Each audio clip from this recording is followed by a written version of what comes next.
Alors, salut à tous. Eh bien, les loges sataniques ont encore frappé euh, avec ces Jeux Olympiques d'hiver. Voilà, avec ce signe, je pense que certains ont dû en entendre parler. C'est pas passé inaperçu. Et en fait, eh bien, voilà. Donc ça c'est évident. Il n'y a plus besoin de, il y a plus de besoin de, voilà,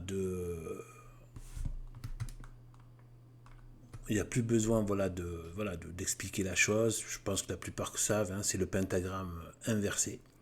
Donc on a vraiment donc le signe diabolique hein, qui en plus aussi est sur la tête du Baphomet. C'est vraiment très lié, c'est du satanisme strict. Vous voyez. En plus dans un monument, vous savez, les arches sont des monuments francs-maçons qui sont disséminés partout en Europe et surtout ils ont tendance à les mettre à côté de là où il y a un lieu historique chrétien. Ils viennent mettre ça comme pour marquer le territoire, vous voyez, et comme pour créer enfin, mettre des interférences avec la grâce, empêcher la, dire empêcher la diffusion de la grâce, apporter les ténèbres là où il y a la lumière de Dieu, vous voyez. Et donc voilà, donc on a eu ça, donc plein public, relayé dans le monde entier. On a donc cette arche maçonnique, franc-maçon, satanique, diabolique, contre Dieu, enfin tout ce qui est voilà, tout ce qui est de la société de la révolte contre Dieu. Et en fait, donc il y a le, en fait là il y a le, voilà, donc il y a le feu aussi, le feu, donc les flammes de l'enfer, les tonalités de rouge et noir qui sont les couleurs de la voyance, de la sorcellerie, de l'anarchie, du gauchisme, etc., etc. Donc voilà, qui utilise toujours donc le rouge et noir, c'est les couleurs de l'action diabolique manifestée symboliquement par cette association de couleurs. C'est voilà. Donc voilà, c'est pas quelque chose d'absolu, absolu. Il peut y avoir des choses qui, mais en règle générale, ben c'est quand même, voilà, ça va vers ça. Du coup, et on les retrouve vraiment. Hein. Vous regardez les drapeaux des antifas, des anarchistes, c'est pareil. Vous regardez les codes couleurs de France Inter, Libération, Charlie Hebdo, et tout le reste, c'est que du rouge et noir. Hein. C'est, voilà. Même le USU, le gauchiste satanisé, voilà, comme tous les gauchistes, voilà, vous voyez moi, rien que sa tête, je peux pas la blairer, rien que sa gueule, je peux pas la blairer, c'est insupportable. Une seconde, je peux pas le regarder, tu vois, c'est, voilà. Donc, en fait, mais j'étais passé juste sur un visuel de leur studio pourri, là, et ben, c'était encore dans les teintes rouges et noires, voilà, comme par hasard.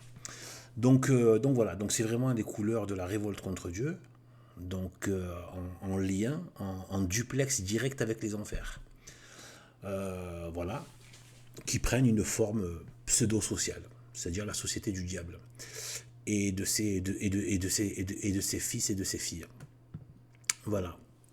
Et bien voilà ce qui se passe, voilà ce qu'ils ont après donc les JO de 2024 à Paris. Donc là ils ont enchaîné à Milan euh, avec ça. Euh, donc moi je pense que ça relève encore des lieux symboliques. Hein. Voilà, la France évidemment, c'était les 33e JO, comme par hasard 33. Etc. 33e JO en France, ils y sont allés comme des porcs, hein, comme des cochons, ils y sont allés, ils ont fait des tas de saloperies occultistes, hein, voilà, j'ai fait des vidéos pour tout expliquer là-dessus.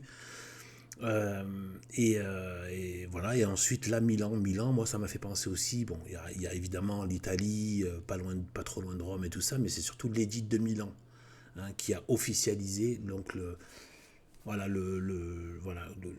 culte qui devient le culte majoritaire de l'Empire romain. Donc voilà, est-ce qu'il n'y a pas quelque chose donc une espèce d'attaque à ce niveau-là, au niveau symbolique. Alors, on va avoir l'air de changer de sujet, mais en fait, on ne change pas de sujet. Vous allez voir, vous allez comprendre pourquoi. Donc, pentagramme inversé, de nuit, comme ça, avec rouge et noir, tout ça, bon, c'est du satanisme, c'est pour infester, pour faire participer la population à la démonie, avec les portes des enfers. Vous voyez?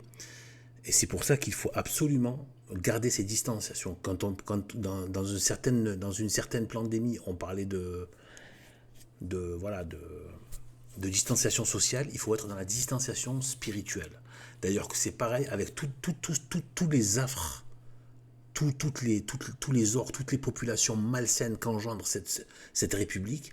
La règle numéro un, c'est la distanciation sociale.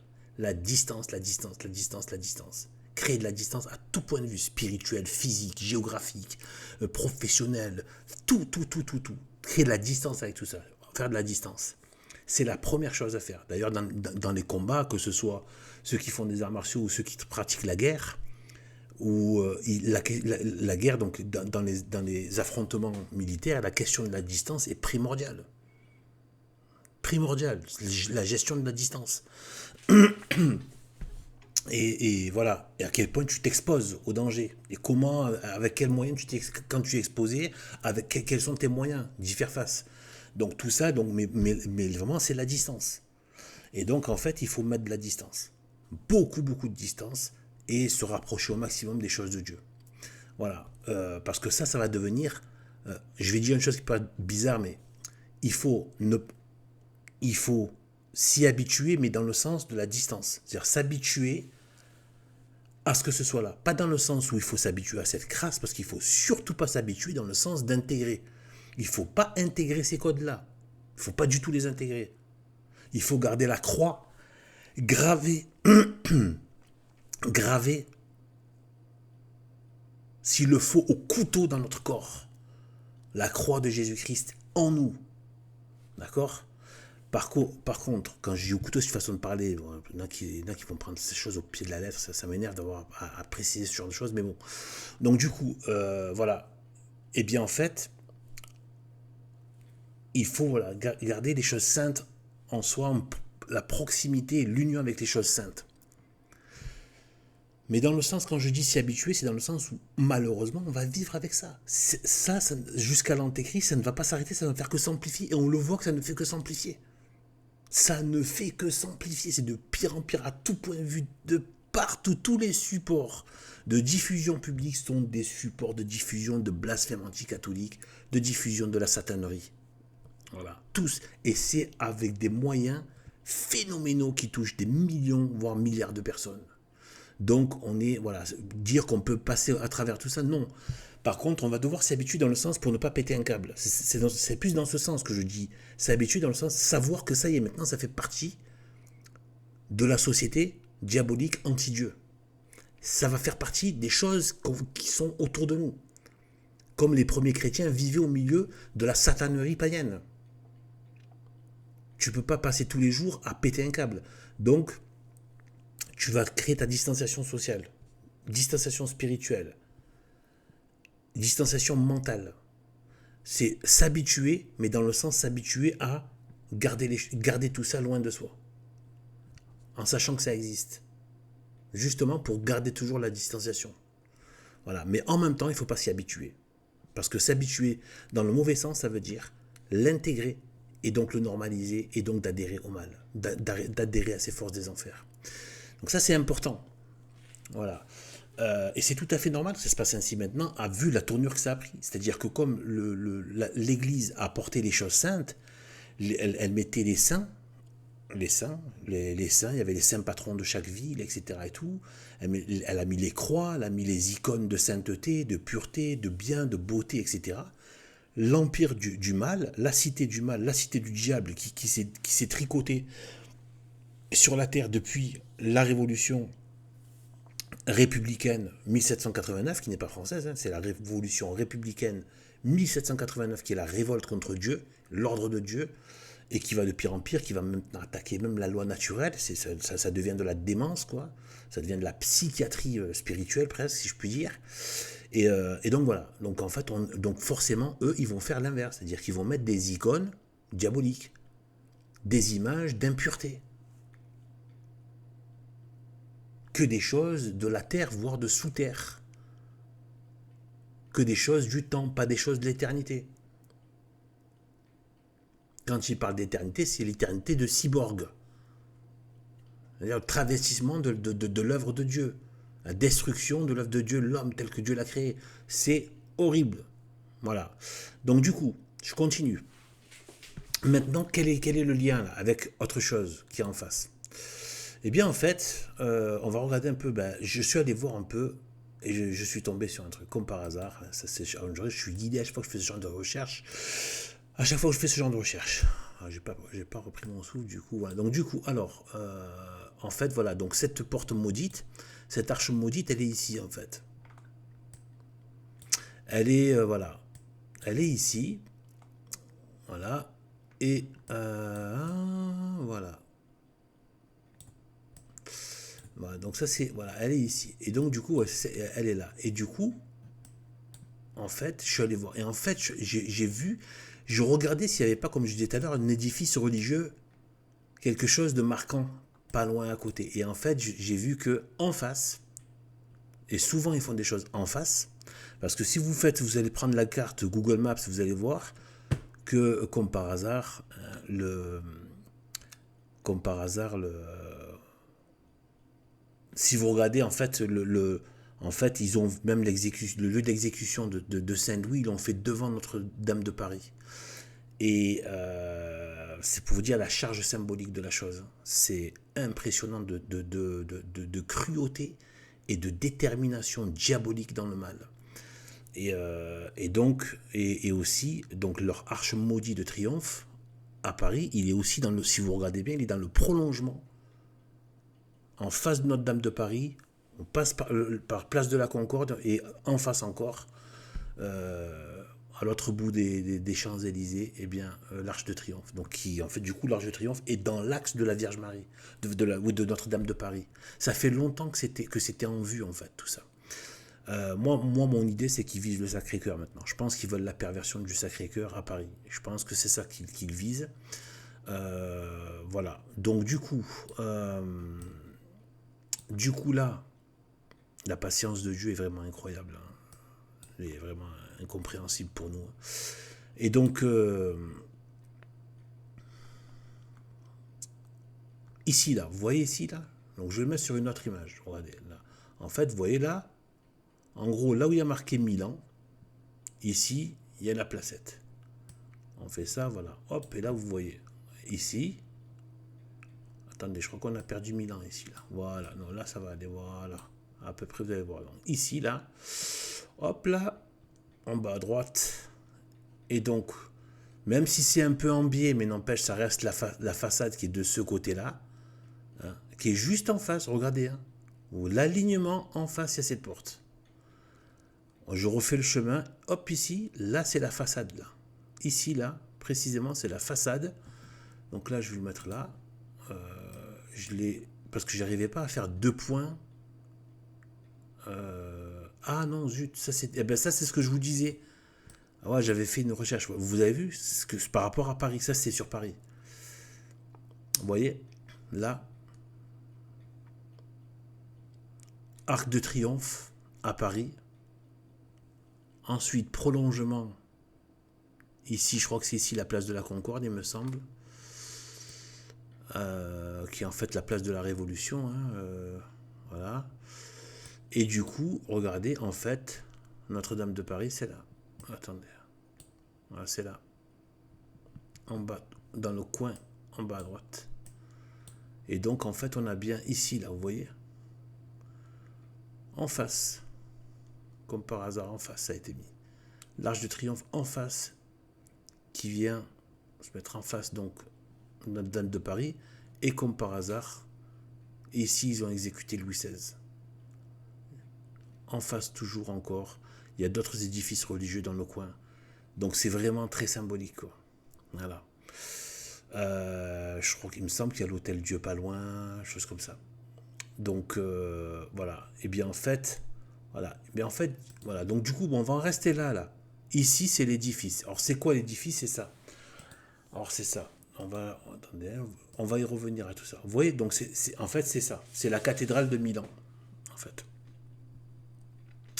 C'est la cathédrale de Milan et en fait là, ce qu'il y a, c'est que moi, dès que je l'ai vu, la première fois que je l'ai vu, Je sais pas pourquoi, pourtant, bon, il y a des images un peu plus claires que celle-là, vous voyez.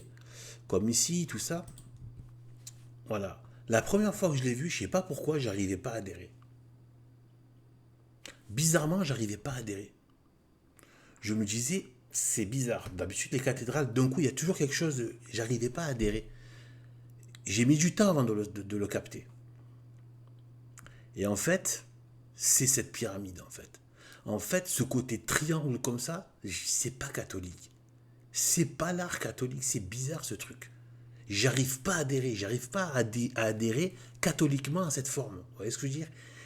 En plus, il y a un truc bizarre même avec ces pointes-là, là. Il y a un truc bizarre. Je sais pas.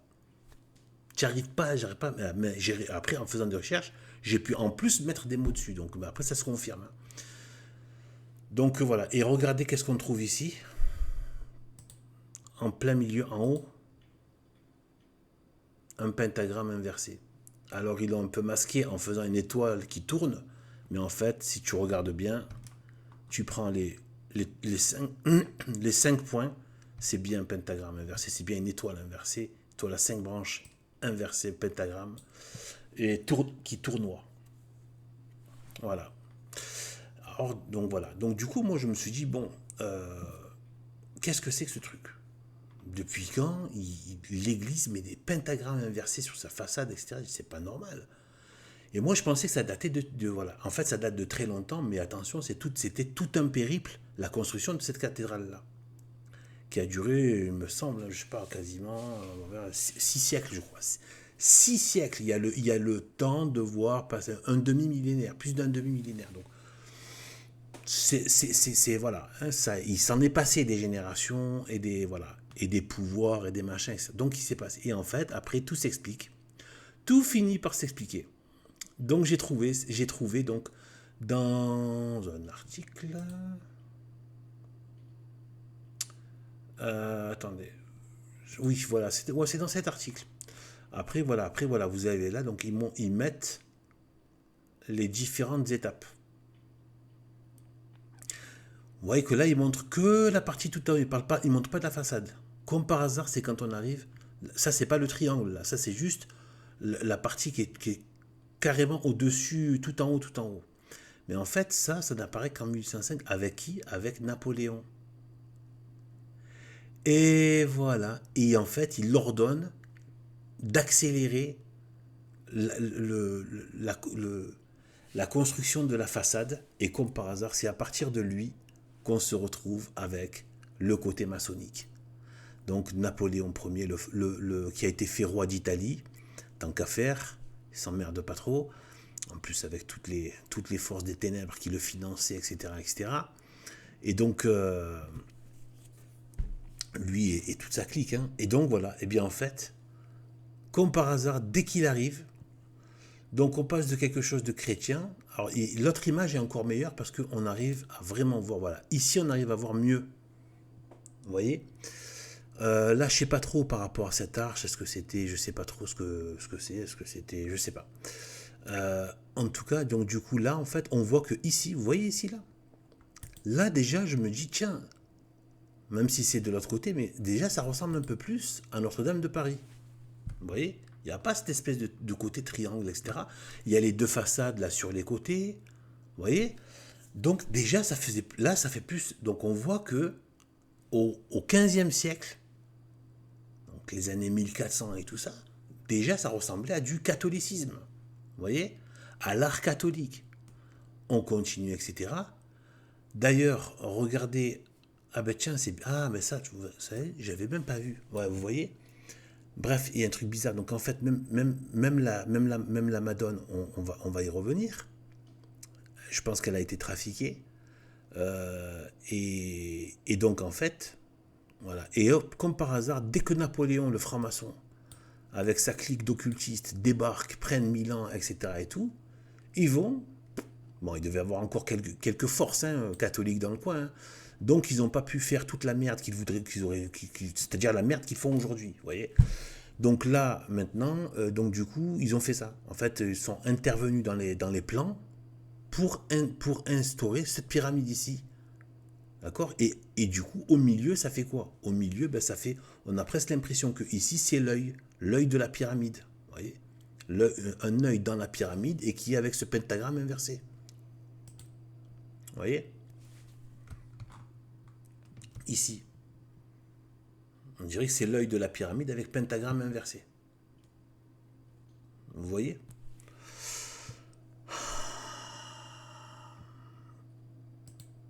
Voilà, ici. Hop, voilà. Comme par hasard, l'œil dans la pyramide, hop, pentagramme inversé. Voilà.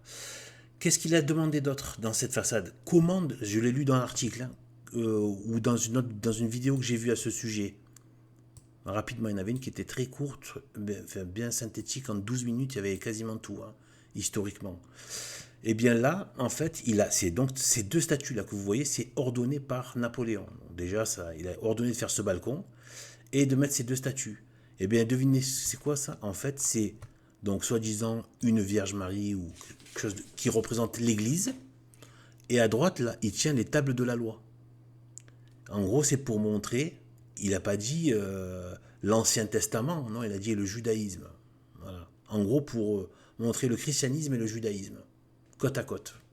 Donc déjà, tu vois le côté, la cabale qui commence à se mettre en place. Hein, voilà, c'est qui était en train de se mettre en place.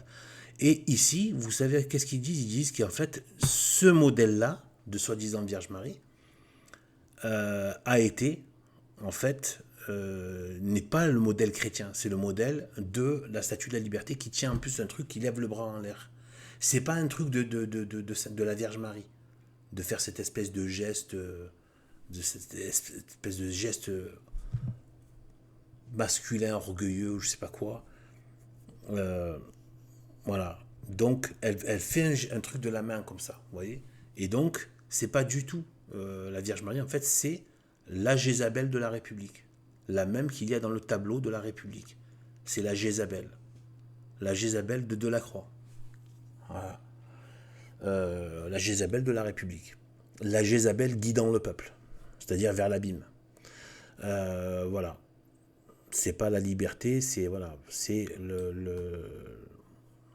voilà, Jézabel guidant le peuple pour l'enchaîner à la Bible, pardon, à l'abîme. Donc voilà. Et du coup voilà. Et bien voilà. Et donc là, vous me dire voilà, qu'est-ce qu'il y a encore par rapport justement au truc. Et bien là, c'est qu'il y a un pentagramme inversé. Et tout à l'heure, je vous disais que c'est juste en face. Donc on revient en face pour mieux voir la situation. Donc vous voyez ici, voilà.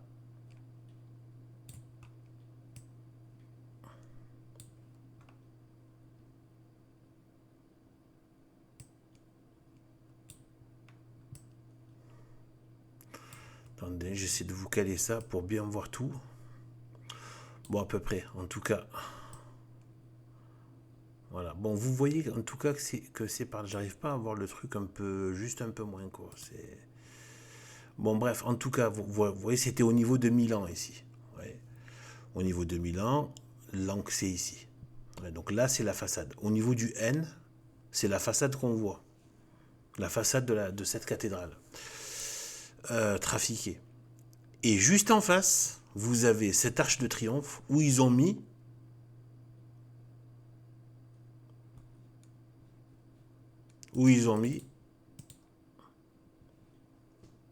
l'étoile inversée, le pentagramme inversé.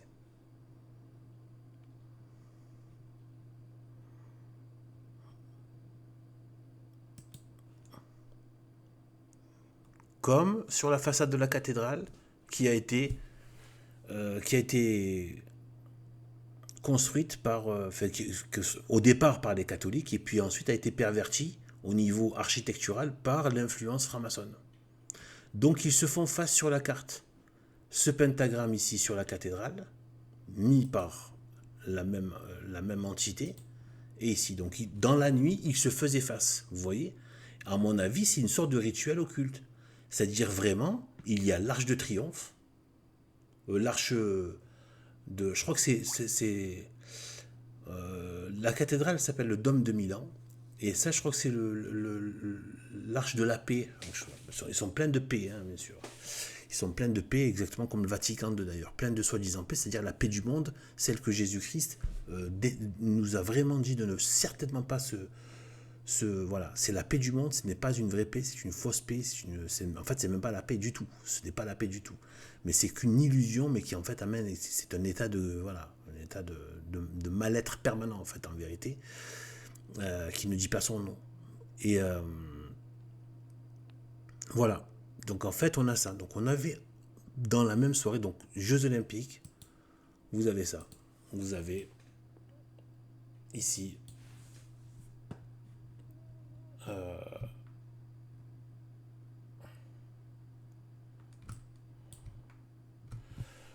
voilà, vous avez du coup, voilà, ici et ici, qui se faisaient face, les deux pentagrammes.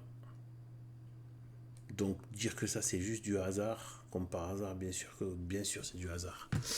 Donc voilà, voilà un peu ce qu'on pouvait dire de ça.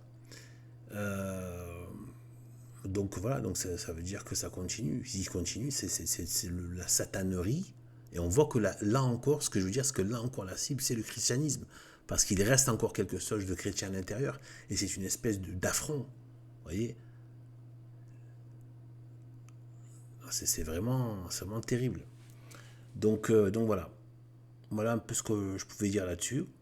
Et c'est pour dire, voilà, c'est aussi pour avertir qu'il faut vraiment ça et transmettre ça à ses enfants. Il faut se débrouiller, demander les grâces à Dieu pour vous apprendre à communiquer avec vos enfants, surtout ceux qui ont des jeunes et tout, pour qu'ils soient.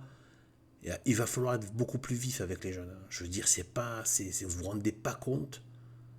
Ils sont pas, voilà. Il faut qu'ils soient armés spirituellement. Voilà. Donc sur ce, parce qu'en face, c'est la déferlante. C'est la déferlante diabolique. Le but, c'est quand même qu'ils meurent en état de grâce. Hein. Voilà. Comme tout catholique. Voilà. S'il se laisse happer par toutes les influences du monde, l'esprit du monde qui aujourd'hui est un esprit gauchiste, l'esprit du diable qui est l'esprit gauchiste aujourd'hui, voilà. Et qui bientôt va se transformer en une espèce de gaucho-noachisme, et après un noachisme, et après c'est justement le culte à l'antéchrist, et là ça va être la fin, voilà, de la période antéchrist, et après, voilà, après qui va s'ouvrir sur autre chose avant la fin du monde.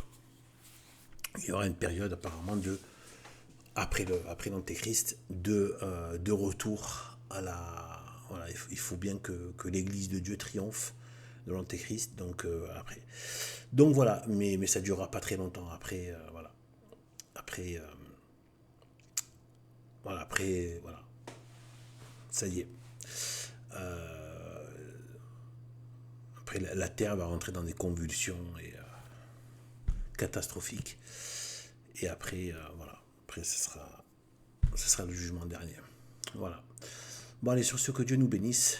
Et à bientôt. Salut.